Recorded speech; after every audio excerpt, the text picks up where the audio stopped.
August 2024 and passed by the Senate with amendments on 16th October 2024.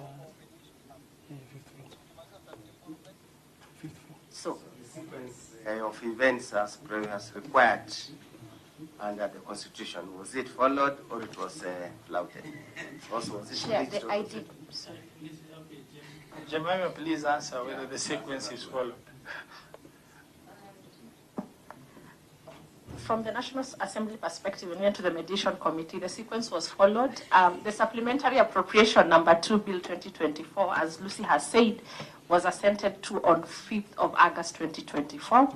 And the National Assembly did, you look at the timeline, on 7th of August 2024, passed the Division of Revenue. When there were budget cuts, my chair had to move to ensure that all these budget cuts are effective, not just to the county governments, but the national government as well and no other state departments. So that's why we passed the supplementary on 5th of August. Thereafter, we passed the Division of Revenue in respect of the county equitable share of revenue. Yes. Okay, Lucy, you can add on, and then Lucy, Parliamentary Budget Office can take over. Chair, as we observed when we started the meeting, and this will also answer the question that Honorable Kiplagat had asked me on what the weight of an advisory opinion. So I'll tackle them both.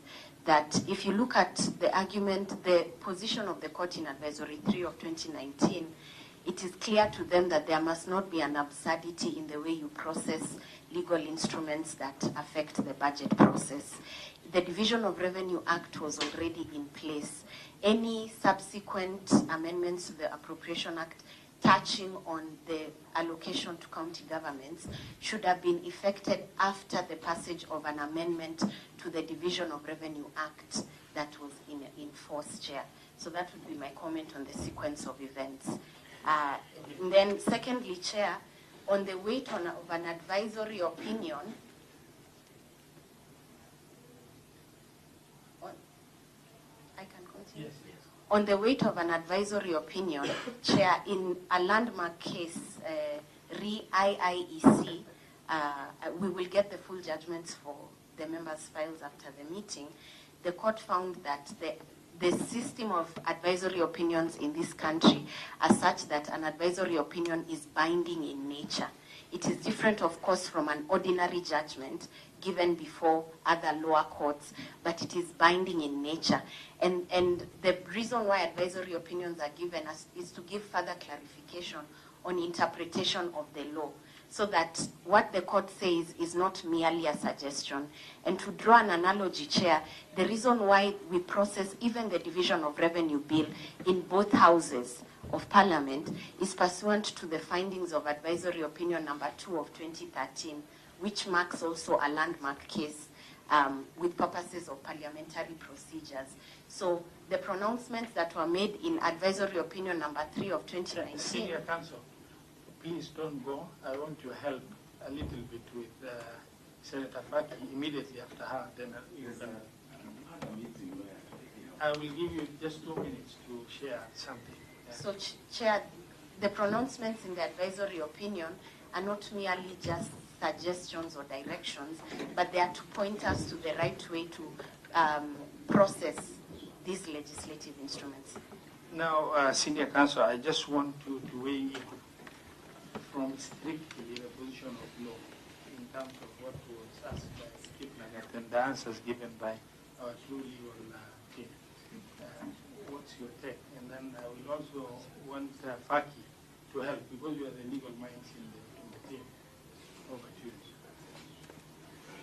Well, obviously, Chair, as you had said, and I think the lawyers also said, in law there's no strict answer to anything until and unless the court has given that answer. And that includes even when the court itself is wrong.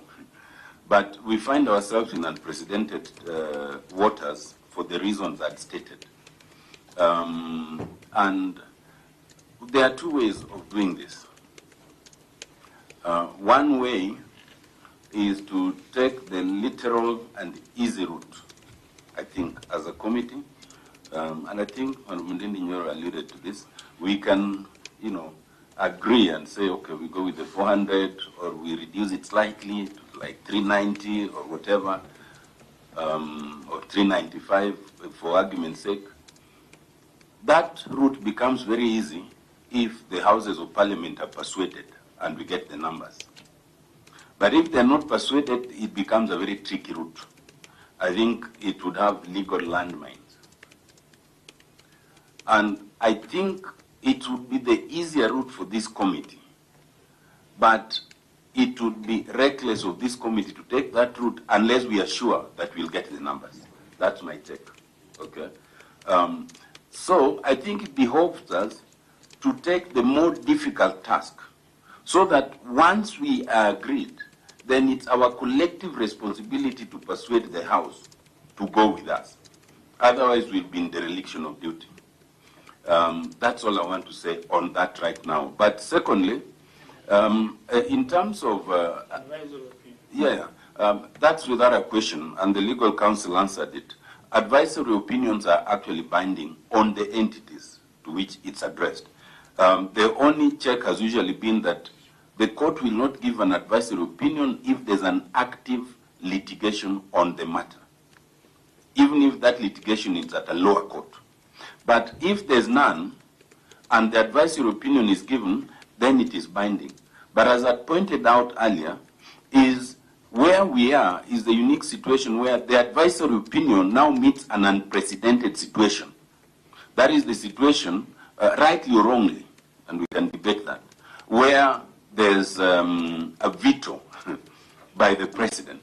And I've expressed my view before that the way we practice presidential veto in this country, in effect, gives the president the power to make law. It was not contemplated, but that's how it works.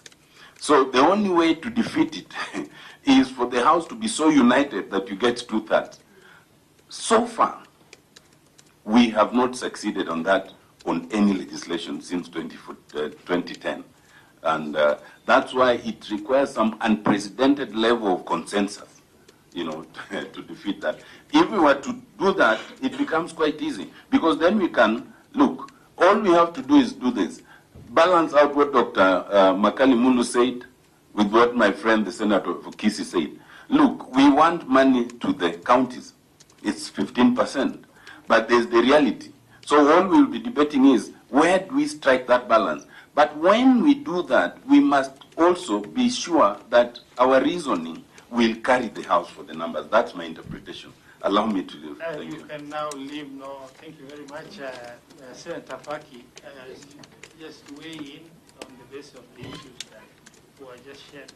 Chair, I think the problem started when the National Assembly,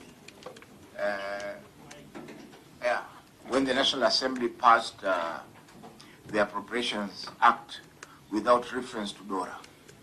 That's where the rain started beating us. Yeah, and if you look at the consequence of events, the sequence of events that was explained by both councils, it is quite clear that they had no regard to DORA at the time they were passing the Appropriation Act. In fact, from my knowledge, when DORA the amendment was read in the first time, and were informed about it in the House Business Committee, we raised the issue that they cannot now seek to amend CARA before amending DORA. That's now when they then brought DORA amendments to the House. The advisory opinion is binding, and until it is swallowed, we shall still maintain it. It is still binding on us. Thank you. Thank you very much. Lucy, Parliamentary Budget Office. Thank you, Mr. Chairman. Mr. Chairman, in the last meeting, the Parliamentary Budget Office was asked to prepare some briefs, and one of the major areas that we were to prepare a brief on was on the ordinary revenue performance against the projected revenue for the last 10 years. Mr. Chairman, with your permission, we can now present that because it will answer the question as asked by Dr. Honorable Mulu. So that we present the brief as answering that question, and also the other issues that the committee had asked that we make a presentation on. Proceed, please. With that, Mr. Chairman, I'll ask my colleague Regina to make the presentation. Thank you, Mr. Chairman. Thank you, co-chairs. I'll go straight to the brief. I'm sure that it has been given to the members. Yes, it's titled the brief on key issues raised by the honorable members during the first sitting of the mediation committee on the division of revenue. So the bill is being circulated. Honorable members, as it has been indicated during that meeting, the committee required the Parliamentary Budget Office to prepare a brief on the following issues. 1, ordinary revenue performance against the projected revenues for the last 10 years. 2, the county government's own source revenue performance over the last 10 years. 3, details of the 346 billion shortfall and how it was apportioned between the national and the county governments and the national government programs affected by the shortfall. And 4, the counties with ongoing county aggregation industrial parks and expenditures incurred by national and county governments. On to the first issue on the review of the ordinary revenue performance. Honorable members, you will note that ordinary revenue performance and also the total revenue has declined over time, over the last 10 years, as a share of GDP, as presented in Figure 1, the graph that indicates that the ordinary revenue as a share of GDP has declined from 18.2% in 2013-14 to about 14.2% in 2023-2024. Notably is that the downward trend reveals some consistent structural and economic challenges in growing revenue relative to the economic output. Bullet number 3 on the issue of revenue performance vis-a-vis the shortfalls. There is an Annex 1 which has been, which I hope has been circulated to members, titled 10 years revenue performance in Kenya shillings millions. It has a number of pages that indicates the target for that specific financial year, the actual for that financial year, and the difference or the shortfall for that financial year. So the shortfalls are the figures that are indicated in red. And as it can be seen that over the years, there have been revenue shortfalls since 2013 to the last financial year. And more specifically, looking at the figures for the last financial year, in terms of the last page of that document, we realize that the shortfall in terms of the total revenue was 204 billion. In terms of ordinary revenue was 171 billion. And the breakdown for the income tax, 50 billion, VAT 9.2 billion, import duty 8.4 billion, excise duties 12.56 billion, other revenue categories had a shortfall of 90.5 billion, and the appropriations in aid had a shortfall of 32 billion, which totals to the overall shortfall for the last financial year amounting to 204 billion. So this is a trend which has been observed over the years. And back to the brief in point number 4, we are noting that following the 2025, where we have the various revenue categories and how they have performed over that time, both in absolute figures and as a share of GDP, and also key expenditures and how they have performed. That's the recurrent expenditures, the development expenditures, the equalization fund and the county transfers to, the county transfers. That is in table 1.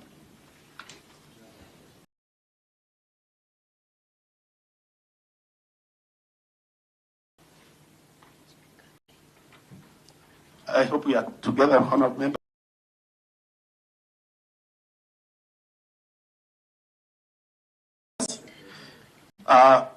Bullet number 5 is on the second issue, which had been raised by the committee on the county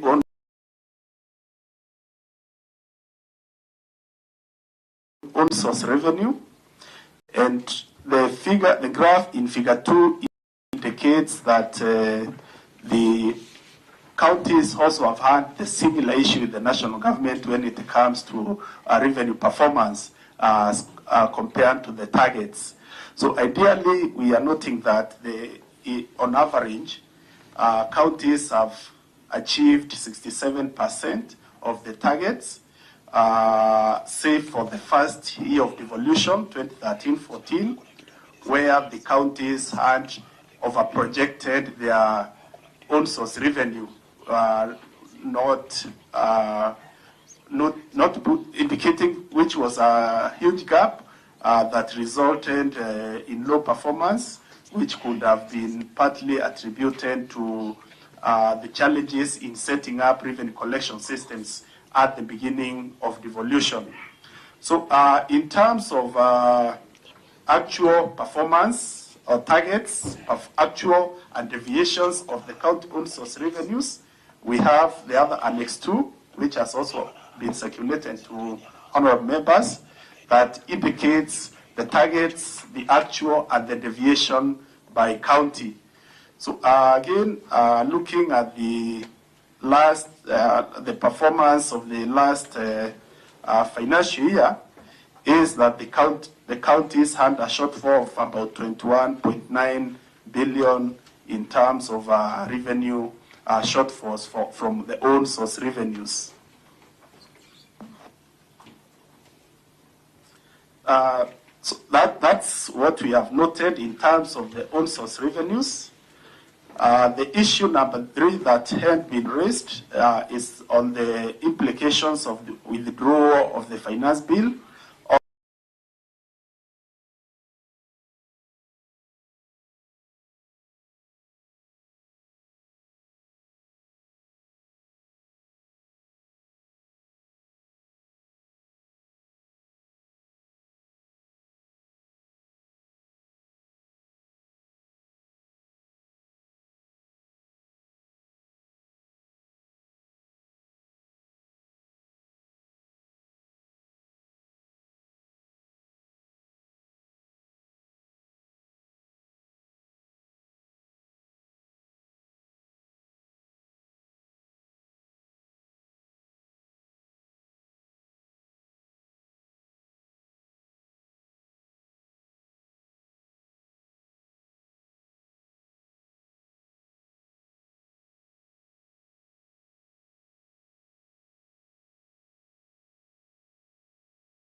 that were also factored. That gives us the overall budget that was approved at 3.88 trillion. The issue, I think, the issue raised in bullet number 9 of carryovers, I think I have raised them in that table, and I will take members to the table 2 after bullet number 10 that provides a brief overview of the shortfall and how it has been incurred. And as we have seen from that budget summary, we have seen a reduction in development expenditure of 34 billion. This should be reduction in recurrent expenditure of 34 billion and 40 billion, then reduction in development of 122 billion, and whatever was approved by the National Assembly was 105 billion, reduction in equitable share of 20 billion, and the difference from the reduction in expenditures was funded through increased borrowing or deficit financing of the 171 billion. So that breakdown gives us the total for the shortfall as indicated. Paragraph number 11 basically notes how the additional deficit financing will be funded, and this was to be funded through an additional 21 billion from domestic external borrowing and an additional 150 billion from domestic borrowing. In terms of the areas affected by the reductions in recurrent and development expenditures for the national government, I will invite members to table number 3 that provides a full list of all the areas affected in terms of development expenditure, totaling to the 105 billion, and table number 4 that follows, totaling all the areas in terms of recurrent expenditures that had been affected during that process, totaling to 40.5 billion. To the last issue that the committee requested in terms of the county aggregation industrial parks, I will invite members to bullet number 13 of our brief, where we note that this is a national government project under the bottom-up economic transformation agenda that was supposed to be implemented in all the 47 counties by the financial year 25-26, and it was supposed to be implemented in phases.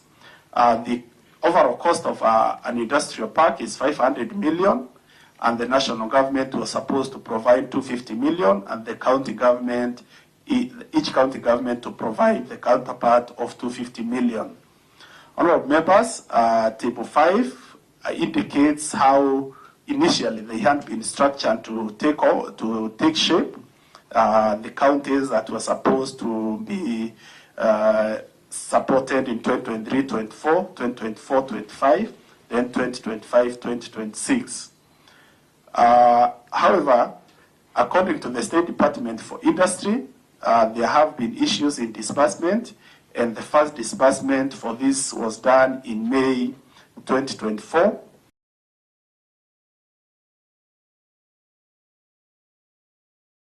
For where each of the counties in the first column for 23-24 received 62.5 million each, and the second disbursement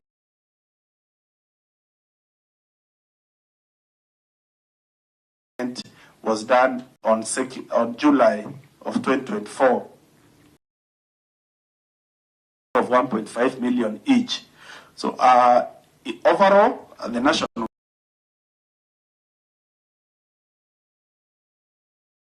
government has disbursed 2.2 billion, with each county having benefited with 16.6 million against the expected 250 million. That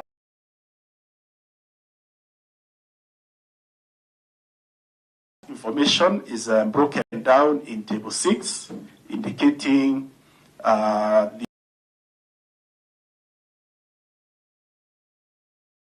disbursement.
In the first column for 23-24 received 62.5 million each, and the second disbursement was done on July of 2024 of 1.5 million each.